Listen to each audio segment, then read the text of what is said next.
Assalamualaikum warahmatullahi wabarakatuh.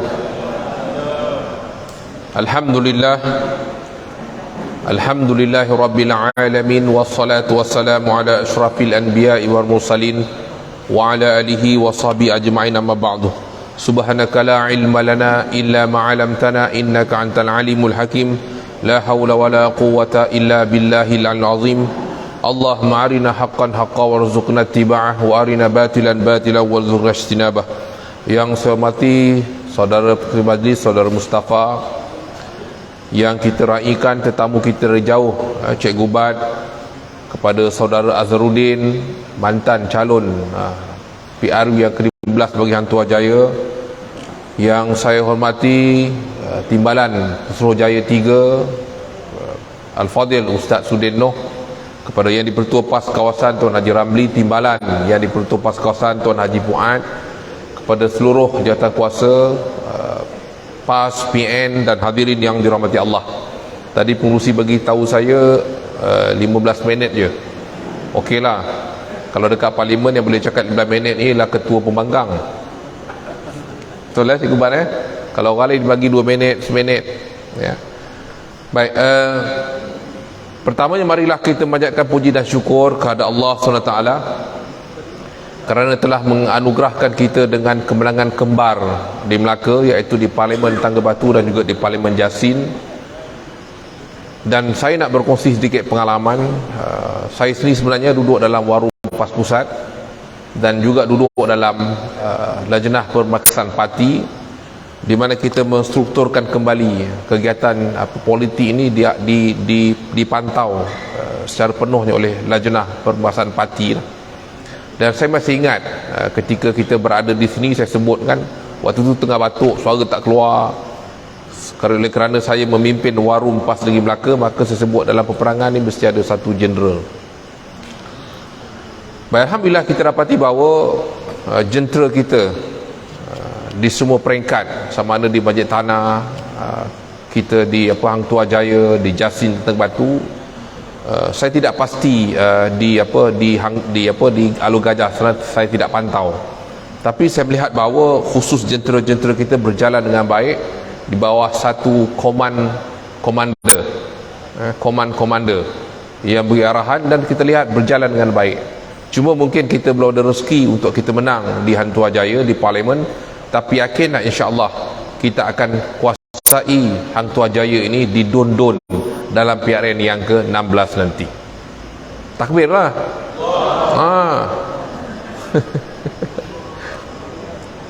Tuan-tuan yang dirahmati Allah, kemenangan ini adalah kemenangan yang Allah beri kepada kita. Kalau kita lihat ahli PAS di Tangga Batu, ini dia live ni. Jumlah ahli PAS di Tangga Batu dengan ahli MIC sama banyak. Sama banyak. Tak usah cerita lah, nanti orang rakam kan. Tapi sama banyak. Tetapi sesuatu yang dapat kita simpulkan, kita tidak nafikan gelombang hari ini disebabkan oleh anak muda. Jadi bila saya habis PRN, anak-anak saya semua balik, yang daripada universiti balik, saya tanya dia, apakah faktor yang menyebabkan anak muda hari ini mengundi Perikatan Nasional?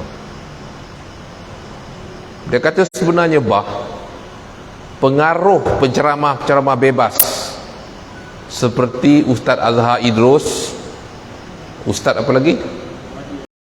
Wadi Ahmad dan sebagainya, memainkan peranan yang besar. Zainul Asri, Tuan Guru Zainul Asri, mereka peranan besar untuk membentuk pola pemikiran kami. Walaupun kami tak pergi masjid, katanya, walaupun kami ni anak muda tahulah dia lok-lak kena kata, tapi tidak mungkin kami buang agama kami. Saya pergi jumpa dengan seorang budak perempuan, tak usah sebut dari mana. Dia merupakan pakar IT. Bila saya berjumpa dengan dia, dia pakai biasalah budak suara ketat tapi pakai tudung.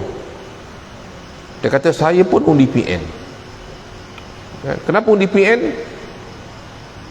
Sebab kita melihat walau apa pun terjadi, walaupun kita anak muda, dia kata memanglah anak muda ni kan, dia kata, tapi bila bercakap soal Islam, kita masih ada rasa kasih dan cinta kepada agama kita. Maka kita melihat satu-satunya gabungan parti politik yang boleh memelihara ini adalah PN, kata dia. Ini yang saya dengar daripada anak muda. Ya. Sebab tu saya agak terkejut bila malam ni buat juga ceramah dan disiarkan secara live. Saya takut nanti anak muda kata, wah, PAS ni tak prihatin kepada anak muda. Tapi jangan takut, yang datang ni ramai orang tua.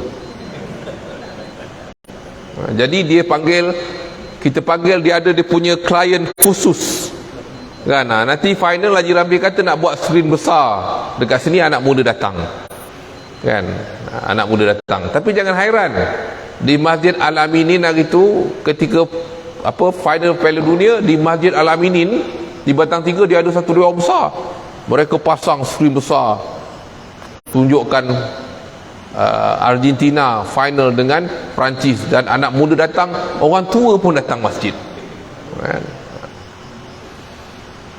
Baik, muslimin dan muslimat yang dirahmati Allah, kemenangan yang dianugerahkan oleh Allah kepada kita, kalau kita lihat di Jasin pun, ahli PAS ada berapa di Jasin? Nak banding dengan pengundi yang berjumlah berapa ribu, 90 ke 100 ribu di Jasin. Di Tangga Batu 111 ribu. Tapi jumlah undi yang kita dapat jauh lebih besar daripada bilangan ahli PAS yang ada. Kita tidak nafikan kekuatan jentera kita bergerak dengan lancar teratur. Tetapi bila kita memenuhi syarat untuk diberikan kemenangan, Allah beri kemenangan. Walaupun kita kecil, walaupun di Jasin ada UDM, kita terpaksa swastakan. Kalau di Tangga Batu, alhamdulillah, ada di kalangan kawan-kawan kita saat akhir mereka keluar tidak bantu kita, biarkan kita terkonteng-konteng. Tetapi apabila kita memenuhi ciri kemenangan, Allah berikan kemenangan kepada kita.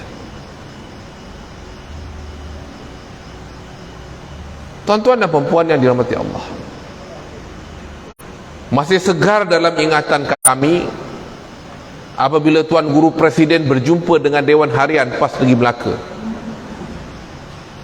Saya duduk di dalam badan perhubungan ni bukan baru sebulan, 2 penggal, dan dulu bersama Ustaz Ghani 1 penggal. Kita tidak pernah lihat Presiden Parti turun ke Melaka sekerap yang Tuan Guru buat kali ni sebelum PRU yang ke-15. Itu Ustaz Udin. Kami selalu ada pertemuan, dia turun, kita bertemu secara tertutup.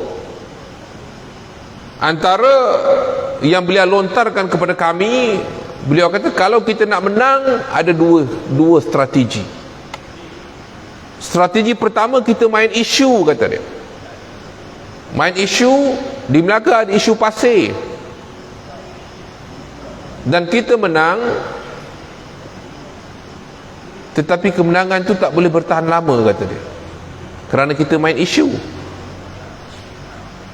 Satu lagi kemenangan terpaksa melalui jalan yang jauh, tetapi kalau menang, kemenangan itu boleh kekal dan bertahan dengan izin Allah. Iaitu mesti kita menghidupkan majlis ilmu, mesti kita menggerakkan program dakwah itu semaksimal yang mungkin, dan hidupkan kuliah-kuliah pengajian, hidupkan, bangunkan madrasah-madrasah dan pondok-pondok. Tuan-tuan dan perempuan yang dirahmati Allah, inilah kesan daripada perjuangan yang dibuat oleh orang dahulu. Kalau kita diserkam dulu, siapa? Tuan Haji Said orang dulu yang meletakkan asas ilmu dalam perjuangan. Kalau kita di Tangga Batu, Tuan Guru Mualim Ustaz Jalaluddin dan sebagainya, disambung oleh Tuan Guru Profesor Jaya kita. Sebab tu saya di Tangga Batu berbeza waktu saya kempen PRN, susah nak jumpa orang tak kenal, orang tak sambut. Tapi kali ni bila bertanding PRU, Mana-mana masjid, mana-mana surau saya pergi, saya disambut dengan baik. Siap selfie. Selfie. Dulu tak mahu, orang tak mahu. Imam pun tak mahu selfie. Kita jumpa imam kata, susahlah Tuan Haji kan. Kita sebab ni selalu bagi duit kat kita kan. Tapi kali ni tak. Imam ajak selfie, Bilal ajak selfie. Dan saya kata, lain daripada yang lain kali ini ni. Bila kita kaji-kaji, sebenarnya kesan daripada, walaupun kita MN ni sebentar di Melaka, dan di Tangga Batu bila kita boleh pegang 3 masjid sebagai pengerusi, program yang kita buat di masjid tu bersifat masyarakat, dia bukan bersifat politik. Kita bawa pimpinan-pimpinan kita, tok guru kita, para asatizah kita yang telah diberi tauliyah, mereka mengajar di masjid-masjid di surau-surau yang berada di dalam Parlimen Tangga Batu. Walaupun mereka ini tidak dikenali di pentas politik, tapi mereka adalah anak didik daripada Baitul Qura, dididik langsung oleh Tuan Guru Pesuruhjaya 20 tahun yang lalu. 20 tahun yang lalu. Lepas tu saya pergi surau, dia kenal Tuan Haji. Saya pun tak kenal ustaz ni. Kalau orang PAS kita kenal. Syairan murid dulu saya kenal lama. Hari ni saya masih kenal lagi, cuma rambut dah kurang. Boleh kenal orang PAS, tapi ustaz-ustaz ni kita tak kenal. Rupanya mereka lah anak didik daripada Tuan Guru Pesuruhjaya kita. Kita buat program di masjid. Kita hidupkan kuliah duha untuk muslimat. Yang datang bukan orang PAS, tapi masyarakat. Bila masyarakat berilmu, kita tidak perlu bagi tahu dia pangkah PAS, tak perlu. Pangkah PN tidak perlu. Kerana dengan ilmu yang ada di dada, mereka boleh membuat keputusan dan menilai. Dan saya tanya anak-anak saya, dia kata bukan faktor tu je bah. Walaupun survei yang dibuat mengatakan bahawa anak muda ini tidak dipengaruh oleh orang tua. Orang tua dia tak boleh pengaruh mana parti anak muda nak pilih. Tak, tapi saya tanya anak muda, di samping peranan ulama-ulama asatizah yang bebas ni, dia kata sebenarnya orang tua pun main peranan. Sebab orang tua nasihat. Saya pergi berkempen. Untung je walaupun belum datuk, orang dah panggil datuk. Untung jadi orang politik ni. Tok kata. Saya pun iyalah sebab saya ada cucu 4. Kan, kalau ada belum cucu, saya bukan datuk. Kan? Tok, ya. Saya BN. Tapi anak saya ada 7 orang, semua saya suruh bagi undi dekat datuk. Datuk. Ini gelombang. Kerana apa? Kerana kesedaran yang kita bina setelah ilmu kita masukkan, kita beri kepada ke dada mereka melalui surau-surau dan masjid-masjid. Tuan-tuan dan perempuan yang dirahmati Allah, ada orang ambil gambar saya hari ni, dia kata nampak gaya Tuan Haji letih. Betul tuan-tuan, letih. Letih. Kalau tengok Facebook saya tu, tahulah memang tak ada masa rehat. Subuh saya akan pilih, saya pergi surau. Harinya ada orang WhatsApp saya, YB, daripada YB campaign sampai sekarang YB tak pernah datang surau saya lagi.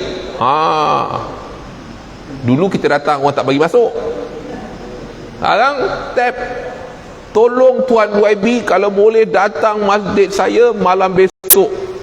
Saya dah confirm dengan PA YB, kata YB kosong malam esok. Dia tak tahu saya nak pergi KL mesyuarat tabung haji. Kan, saya kata saya datang subuh, alamak kata dia. Kan, subuh alamak pula. Kan. Tuan-tuan dan perempuan dan dirahmati Allah, Allah dah beri kita kemenangan di Tangga Batu dan juga di Parlimen Jasik. Yang menjadi cabaran kita adalah bagaimana kita nak mengekalkan kemenangan ini dan kita mengembangkan kemenangan ini supaya tempiasnya dapat dirasakan di Alor Gajah, dapat dirasakan di Kota, dapat dirasakan di Hang Tuah Jaya. Maka itu sebab itu bagi saya, kemenangan kita ini adalah tanggungjawab semua kita. Tak boleh kita biarkan Tuan Guru tu konteng-konteng di Jasin, saya tu konteng-konteng di Tanggap. Tak boleh.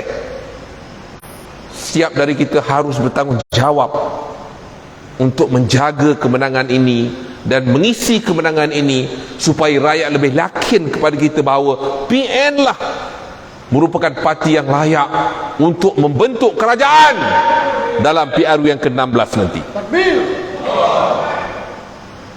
Letih tuan-tuan. Sebab tu tak sudin dia rasmikan apa Tang Batu. Dia kalau boleh saya tak nak jadi wakil rakyat. Tengok Facebook Haji Bakri memang penuh pagi petang malam. Sebab tu orang tanya saya, kenapa punctual lagi ni? Selalu kita orang PAS program pukul 9 datang 9.30. Saya datang sebelum pukul 9. Kerana kalau saya terlambat 10 minit, lepas ni ada jadual. Saya harus patuh pada jadual. Tidak nanti masyarakat rakyat kecewa. Tapi satu yang saya rasakan bahawa walaupun penat, walaupun letih, tapi Allah memberikan kita kegembiraan kerana kita berjuang untuk mengangkat martabat Islam.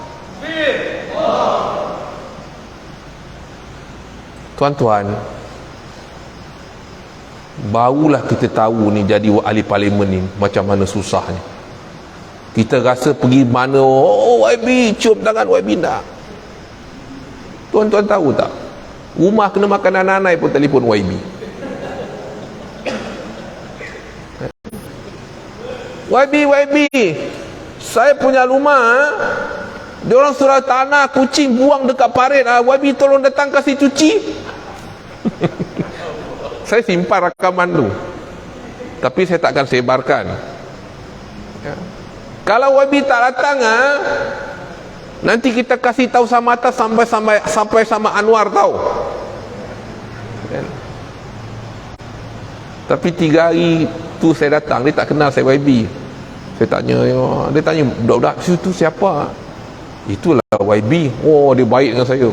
Oh, kita bergurau saja YB. Kan? Itu cabaran.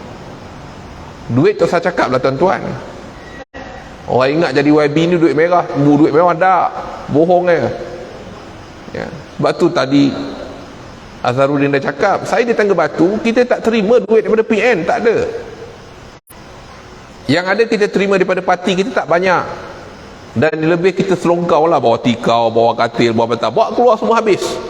Bila kita lihat bawa, nampak orang ajak selfie, selalu selfie, wah ni boleh menang ni, maka kita buat keluar duit. Apa yang ada buat keluar. Bila duit dah habis tuan-tuan, Allah bagi kita kemenangan, kita angkat sumpah wakil rakyat, allowance pun tak dapat lagi, apa lagi peruntukan. Tapi masyarakat dah tolong saya nak pamper, kita turun bagi. Walaupun kering, tapi satu nikmat Allah bagi, nikmat kegembiraan hati. Sama macam orang bangun tengah malam, bila dia bangun berzikir, dia rasa zauk nikmat berzikir. Tapi Allah bagi kita nikmat, kita dapat berbakti kepada orang sakit, berbakti kepada masyarakat. Kita turun. Macam kita makan buah mangga lah. Orang kata, wah mangga siam sedap. Ada orang dia boleh cakap mangga siam macam ni sedap, tapi dia tak pernah makan, dia tak tahu. Tapi kita makan, baru kita tahu nikmat atau tidak. Tuan-tuan dan perempuan yang dirahmati Allah, maka bila orang tanya saya pergi ke Masjid Surau, orang tanya saya, Datuk, dia orang tanya Datuk, dia tak panggil Haji. Yang panggil Haji ni orang PAS je, tapi okey je, sebab kita dah biasa kan. Saya kalau orang PAS ni panggil saya YB, saya rasa macam tapi kalau panggil Haji, kita dah biasa. Datuk, saya nak tanya Datuk, saya pergi sementara tunggu isyak, makan, minumlah dekat surau ke masjid. Apa Datuk nak buat? Sekarang kami dah bagi undi kat Datuk, Datuk dah jadi ahli parlimen. Apa Datuk nak buat? Saya cakap dia, saya buat apa yang Nabi buat lah. Nabi Rasulullah SAW ketika dia berhijrah ke Madinah dalam rangka nak mewujudkan, mendirikan sebuah daulah Islam, ada 3 perkara asas yang Nabi buat. Daripada 3 asas ni kita boleh pecahkan lagi. Saya dengan Ustaz Najib, dia orang buat program di kampung orang campak. Ustaz Najib buat datang lambat supaya saya berceramah. Saya pula dengar dia nak ceramah, saya tunggu dia. Maka saya sebut 3 perkara, tapi dia huraikan jadi 7-8. Ustaz Najib kita lah. Rasulullah pertama, Nabi membuat masjid. Kerana masjid ini mesti menjadi center of civilization. Masjid ini mesti berfungsi sebagai pusat untuk membina peradaban ummah. Sebab tu saya daripada kempen, antara tempat yang saya tak tinggal lah masjid dan surau. Saya ingat masjid kalau masjid dalam Parlimen Tangga Batu saya dah pergi semua. Tapi surau belum, sebab surau ni banyak. Tu sampai orang tap, Tuan Haji datang, Tuan Haji datang, Tuan Haji datang. Bila dia tap tu, saya kena pergilah. Tapi tak tap tu, saya tunggu giliran. Pergi. Kerana apa? Kerana Rasulullah bina masjid, kita masjid dah ada, surau dah ada. Tapi bagaimana kita harus menggunakan masjid dan surau ini sebagai pusat kita membina akhlak peradaban. Lalu saya di Masjid Cheng tu, saya beritahu, nanti saya bagi duit, cuti sekolah panjang, mana-mana anak kita yang datang di bawah umur 12 tahun boleh datang masjid. Selama cuti tu kita bagi dia hadiah basikal. Sebab kita nak orang datang masjid. Kita nak anak-anak ni datang masjid. Dan di Masjid Sungai Udang tadi saya tengok dah mula anak-anak datang balik. Hari Sabtu ada kelas pengajian, kita kumpul datang ramai. Tahulah anak-anak dah ramai, nakal. Ada panjat tiang, panjat pagar, panjat tiang kata. Saya kata tak apa. Budak-budak dia panjat tiang tak apa. Yang kita hairan jangan orang tua panjat tiang. Ini dia. Dan akhirnya orang kata apa? Wah, nampak gaya ni YB dah set satu standard. Siapa nak jadi wakil rakyat kat Tangga Batu, mesti subuh dekat masjid, mesti subuh dekat surau. Bukan mudah tuan-tuan nak buat. Bukan mudah tuan-tuan kita nak buat macam tu. Subuh ada kat surau, subuh ada kat masjid, tapi tempat yang berbeza setiap hari. Ini kita set standard. Kenapa? Mengambil pelajaran daripada Rasulullah yang bangunkan masjid. Dan insya-Allah kalau Tuhan peruntukkan, kita akan buat program-program, program dakwah. Sebab tu saya beritahu dengan Azli, pastikan dapatkan penceramah-penceramah ni, bawa ke Jasin, bawa ke Tangga Batu, kan? Untuk kita tunjuk bahawa bila kita ambil alih, dakwah kita makin berkembang, makin segar, makin hebat. Dan insya-Allah Tuan Guru bagi tahu saya, dia kata bila rombongan habaib daripada Indonesia datang, dia pergi ziarah. Habaib berkata, Tuan Guru kita minta nasihat. Dia kata, hidupkan majlis-majlis maulid di masjid-masjid, tubuhkan kumpulan-kumpulan hadrah. Dia kata, saya ingat nak tubuh kumpulan sepak takraw, kan? Tapi kena buat. Dan kita ambil pelajaran daripada Habib Abdul Rahman Al-Atas. Beliau lah guru saya dan dia memang mengambil berat tentang saya. Kan? Dulu kalau tengok saya kan pakai tongkat, pakai kerusi, sekarang tak ada. Alhamdulillah Habib Abdul Rahman ubatkan saya. Dia tawarkan, anta mau ana ubatkan anta? Ya. Maka melalui kumpulan hadrah di itu, tiap-tiap minggu kalau kita pergi ke rumah di Tekera, budak-budak rambut panjang khatam Quran. Rambut panjang, rok kapak kan, nanti khatam Quran. Ini pendekatan yang dimainkan oleh para habaib, dan kita kena ambil contoh kerana mereka keturunan Rasulullah. InsyaAllah kita buat. Antu Ajaib pun buat, walaupun tak jadi ahli parlimen, buat. Ya, tubuhkan NGO. InsyaAllah kalau ada dana, kita boleh, NGO kita boleh bagi. Tapi kalau dana pembangunan masyarakat tak boleh bagi ke parti, salah. NGO boleh bangunkan kumpulan hadrah. Kalau boleh ada 4 dun, tiap satu dun ada kumpulan hadrah. Kita dah ada tapak Ustaz Rizal. Kalau di Tangga Batu belum ada, tapi kita akan buat. Kita akan buat sebagai suatu, kita panggil sarana untuk mengajak anak muda kembali datang ke masjid. Yang kedua, kita harus menyatukan ummah. Bagaimana Rasulullah sallallahu alaihi wasallam menyatukan orang-orang Aus dan Khazraj yang kelahi hampir 100 tahun lamanya. Dan kelahi mereka tu bukan kelahi di Facebook. Kelahi mereka tu sampai membunuh antara satu sama lain.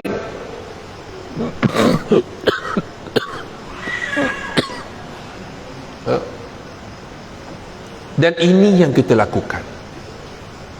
Sebab tu kalau tuan-tuan tengok dalam Facebook saya ataupun dalam kita berkempen, kita tak cerca, kita tak kutuk siapa-siapa. Dan kita tahu bahawa walaupun kita dengan UMNO ni berkelahi dan sebagainya, tapi itu dari segi gelanggang politik. Tapi jangan kita panggil perbezaan itu kita bawa sampai dalam masyarakat. Sebab tu saya dengan orang UMNO, saya ceritalah, saya pergi melawat dia, penyelaras Dun Pai Rumput, nama dia, orang panggil dia Mak JP, dia dah datuk. Dan dia tu dengan ayah saya tu berkawan. Saya mudah je, kita diajar bagaimana anak membalas jasa orang tua. Dia mesti menghargai, menghormati teman arwah bapa ni. Saya pergi cium tangan dia, tahniah Haji, tahniah UMNO. Saya pergi jumpa Datuk Nordin apa, Amin Nordin Amin Nordin yang Tangga Batu dulu. Nordin Ma'amin, minta maaf. Nordin Ma'amin tak? Yaakob Ma'amin, minta maaf. Kalau ingin lain, minta maaf. Dia pegang tangan saya, dia pantun nasihatkan saya.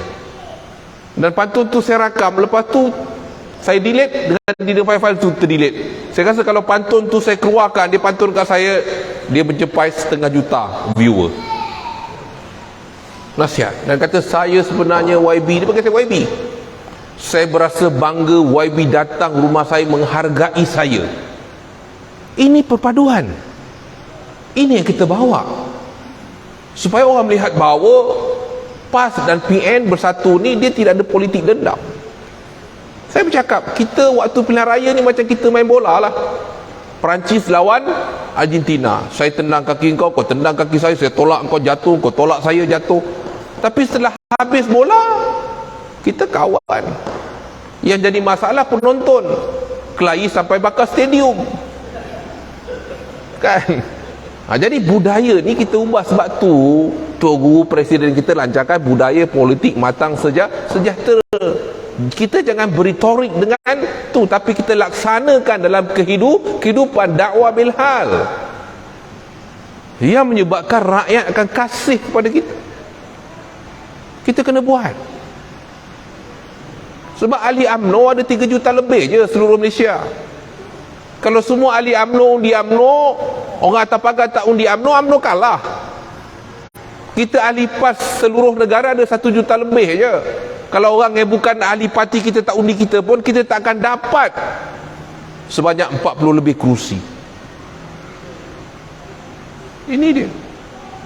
Saya pergi jumpa YB Adun Pantai Kundo, Lim Ban Hong dah telefon, dia belum bagi tarikh. YB Datuk Rais pun belum bagi tarikh. Kita akan jumpa, kita kerjasama. Dan bila saya pergi menziarahi YB Adun Pantai Kundo, walaupun beliau daripada UMNO, bila saya tulis dalam Facebook saya dan dia ambil perkataan saya, dia masuk dalam dia punya page dia, orang kami berasa bangga punya 2 pemimpin yang berjiwa besar. Nampak tak? Nampak? Jiwa besar. Itu dia penyatuan. Dan yang ketiga adalah membangunkan ekonomi. Nabi buat pasar, membangunkan ekonomi. Sebab tu saya di Tangga Batu, saya ada tim, saya dah bergerak lah nak membangunkan ekonomi digital. Walaupun Rafizi bercakap di parlimen baru ni nak beralih, kita hari ni ekonomi kita 24% GDP kita adalah daripada sektor elektronik dan industri. Macam Syaran tu dia tahulah, Syaran Murid dia tahu 20% elektronik. Dia nak pindah kepada digital. Saya bercakap tentang digital ekonomi waktu saya berkempen lagi. Saya dah bercakap. Dan saya dah punya satu tim, kita cuba bangunkan perisian ni. Kalau berjaya kita akan bawa semua peniaga-peniaga kecil ke yang ada, peniaga besar tak payahlah, KFC, McDonald tak perlu. Anak-anak muda bersama kita supaya dia boleh mempertingkatkan penjualan dia. Dan kita akan improvekan kita punya sosioekonomi di kalangan orang-orang Tangga Batu, anak-anak muda. Dan kalau benda ini berjaya, model ini berjaya, kita akan bawa ke Alor Gajah, bawa ke Masjid Tanah, bawa ke Jasin, bawa ke Tua Jaya. Dan saya yakin kalau benda ini ditarik berjaya, kita akan dapat undi besar daripada anak muda dalam PRN ke-16 nanti. Boleh nampak? Saya cakap dengan tim saya, kita boleh bagi beras, boleh bagi pampers, semua orang buat, NGO buat, wakil rakyat buat, dan kita tak boleh berhenti. Kalau kita berhenti, kita tak buat, apa ni, YB PAS, YBPN. Tapi kita mesti buat satu benda yang berikan impak yang besar kepada masyarakat. Itu kata digital economy tadi. Yang kedua, saya terfikir nak wujudkan apa tahu? Pusat hemodialisis wakaf. Live ni biar orang tengok. Mana kalau ada orang lain buat selepas ni, mana dia tiru idea kita lah. Kan, kalau Tuan Brain Tuan Man nak buat wakaf air, kita kat belakang kita nak buat wakaf hemodialisis. Ramai orang kaya punya duit, kita ajak dia tolong beli mesin ni wakaf. Dan nanti kita akan bekerjasama dengan pusat zakat, supaya orang-orang bila kita jadi wakil rakyat tuan-tuan, kita melawat tengok kesian. Kesian. Yang paling banyak kena stroke bukan orang kaya, orang yang B40 ni. Orang kaya jarang kena stroke sebab dia jaga kesihatan. Sebab apa?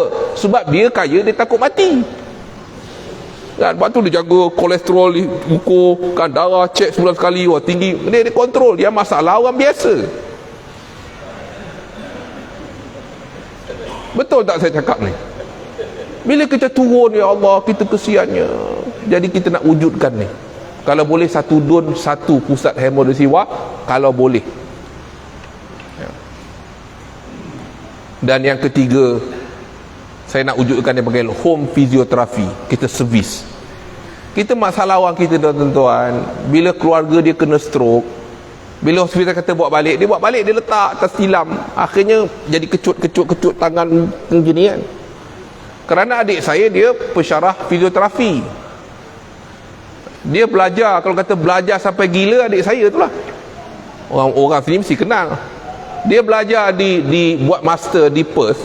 Satu hari orang telefon saya, boleh datang, adik tuan ni sakit kata kan. Rupanya dia hilang ingatan. Tu kata belajar sampai gila. Jadi bawa dia dekat airport supaya kawan dia tak kenal saya. Jadi saya tengok dia tu, saya pergilah. Dia tanya saya, who you are? Who are you? Dia tak boleh cakap Melayu pasal dia punya hard disk sudah korup. Dia boleh cakap putih je. Who are you? Dia panggil saya Abang Cik. Abang Cik, I don't know you. Tu. Lepas tu ajak main pingpong. Kalau kita macam ni tampoi lah. Saya pergi ajak boleh main pingpong, pom, tapi dia tak boleh cakap Melayu. Sewa kereta, dia drive saya, kita pergi ke Penrith ke, pergi melawat. Happy dia. Tapi dia tak kenal saya. Kan? Atau ada orang Indonesia pun sama juga, belajar pun sampai hilang ingatan. Dia kata Bahman, dia kata since we don't know anything, we can eat anything. Kan? Saya bawa balik adik saya tu. Akhirnya dia buat master di Malaysia. Ada dua orang sekarang akan bersama kita. Seorang tu adalah Major Hamid. Dia ketua Fizioterapi Angkatan Tentera dan Pension. Jom kita akan buat. Sebab tu kita akan kumpulkan ahli-ahli fizioterapi. Lagi? Tak apa. Kita ni bila ahli parlimen kena cerita sikit. Kan? Sebab biar orang nampak bagaimana kita ahli parlimen PAS PN ni bekerja. Kan dia berbeza daripada orang lain. Kita akan buat insya-Allah. Dan kita akan latih keluarga-keluarga mereka yang kena stroke. Kita latih supaya apa? Supaya paling tidak pesakit-pesakit stroke ni dia boleh uruskan diri dia sendiri. Tuan-tuan, kesian. Banyak keluarga, isteri stroke, suami stroke, anak terpaksa berhenti kerja jaga orang tua. Ada seorang tu, bila saya kata untunglah kau, orang tua kau ni jadi kunci syurga. Saya baca kalau hadis yang Nabi sebut tu dalam bulan Ramadan kan, bila Jibril datang amin kan, menangis dia. Nampak? Jadi kita mesti ada satu sistem. Bagaimana tingkat kesihatan di kalangan masyarakat kita harus kita pertingkatkan bagi mengurangkan risiko menghadapi penyakit-penyakit macam ni. Kita kena buat. Ni buat kata wakil rakyat berfikir out of box. Kan? Ini terus bagi pamper kan. Dia tak selesai masalah. Ini kita akan buat. Dan apa peranan kita sebagai ahli-ahli dan penyokong-penyokong PAS dan Perikatan Nasional Bersatu? Apa tugas kita? Tuan-tuan, kita upload dalam Facebook bukan nak cari nama, tuan-tuan. Wah, Haji Bakri setiap subuh sembahyang, oh, ni riak ni, bukan. Ni Ustaz Sudin boleh terangkan. Bila kita pemimpin, kita menjadi qudwah, menjadi contoh. Kita tunjukkan tu bukan untuk riak, tapi untuk menjadi contoh kepada rakyat agar diikuti.